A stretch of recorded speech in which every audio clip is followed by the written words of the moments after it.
ஓம் சாந்தி. நான் பாபாவுக்காக வதனத்துல பூஹ் எடுத்துட்டு போனேன். நான் அங்க போன பின்னால பார்த்தேன், பாபா மிக உயர்ந்த மலையின் மீது அமர்ந்திருந்தாரு. தபஸ்யாவின் ரூபம் போல பாபா தென்பட்டாரு. பாபா, நீங்க உயர்ந்த மலையின் மீது அமர்ந்திருக்கீங்க.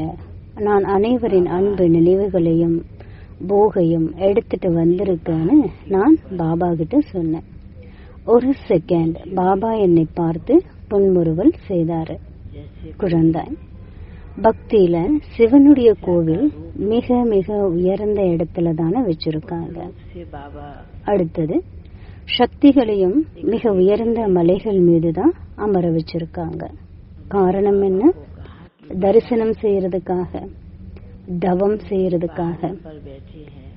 சிவனுடைய கோவில்ல பசியால இருக்கிறதுக்காக தனிமையில இருந்து சிவலிங்கம் தயார் செய்யறாங்க. பாபா இந்த மாதிரி எனக்கு சொன்னாரு.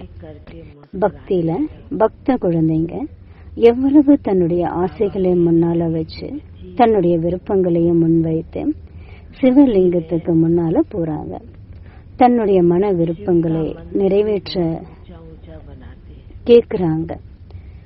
பாபா சொன்னாரு, இப்போ பாபா மேல இருந்து கீழே வந்தாரு. குழந்தாய், பக்தியில பக்தர்கள் அநேக விதமான குழந்தைங்க இருக்காங்க. பக்தியில அநேக விதமான பூஜை அர்ச்சனை செய்யறாங்க. பாபாவின் சில குழந்தைங்க வீட்டுல அமர்ந்தபடியே பாபாவை அடைஞ்சிட்டாங்க.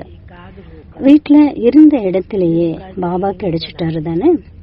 சில குழந்தைங்கள பாபாவும் தானாவே செலக்ட் பண்ணிருக்காரு.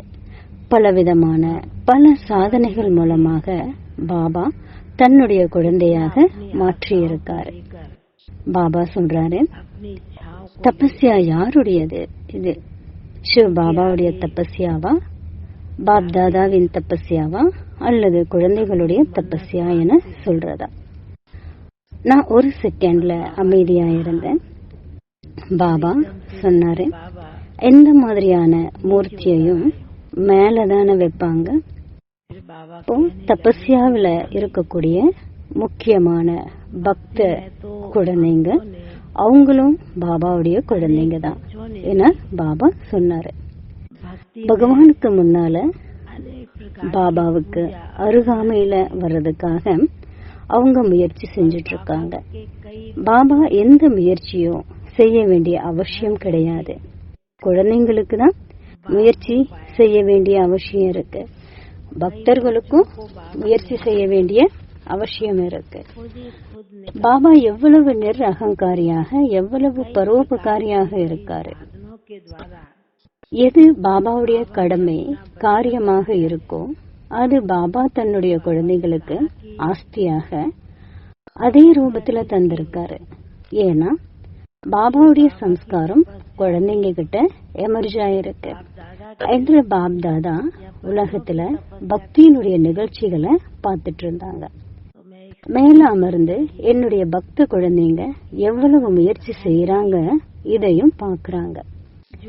எவ்வளவு ஈடுபாடோட இணைந்து நினைவு செஞ்சிட்டு இருக்காங்க. எந்த குழந்தைங்க பாபாவை சுலபமான முறையில அடைஞ்சிருக்காங்களோ, வெற்றி அடைஞ்சிருக்காங்களோ, அந்த குழந்தைங்க எவ்வளவு மிக உயர்ந்த பாக்கியமாக பாக்கியசாலியாக மாறி இருக்காங்க. அவங்களுக்கு எப்படி பாபா தன்னுடைய வீட்டுல அமர்ந்தபடியே பகவான் பாபாவுடைய பிராப்தி கிடைச்சிருக்கு. எனவே பாபா சொல்றாரு, சங்கமயுக பிராமண குழந்தைங்களே, எவ்வளவு சுலபமான முறையில பாபாவை நீங்க அடைஞ்சிட்டீங்க. பாபாவும் குழந்தைகளாகிய உங்க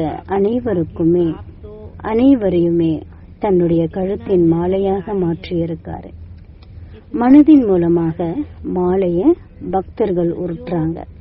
ஆனா குழந்தைங்க எல்லாருமே பாபாவுடைய கழுத்தின் மாலையாகிறோம்.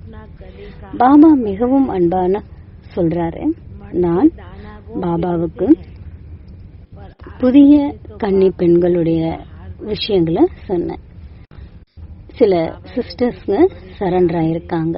அவங்களுடைய அன்பு நினைவுகளை பாபாவுக்கு கொடுத்தேன். பாபா சொன்னாரு, நல்லது, பாபாவுடைய வீட்டுக்கு இவங்க விசேஷமாக ஒரு ஸ்டாம்பாக ஈடுபடணும். நீங்க முன்னேறி போவதற்காக அதிகமாக உதவி தானாகவே கிடைக்கும். மற்றும் பாபா இந்த ஆத்மாக்களுக்கு விசேஷமாக அன்பு நினைவுகளை தந்தாரு.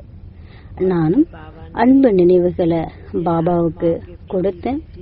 பாபாவும் அன்பு நினைவுகளை ஏற்றுக்கொண்டு போக ஸ்வீகாரம் செய்தாரு. சமர்ப்பணமான சகோதரிகளை எமர்ஜ் செய்து அன்பு நினைவுகளை பாபா கொடுத்தாரு. பாபாவின் அன்பு நினைவுகளை பாபாவுடைய அன்பு நினைவுகளை பெற்றுக்கொண்டு நான் கீழே வந்தேன்.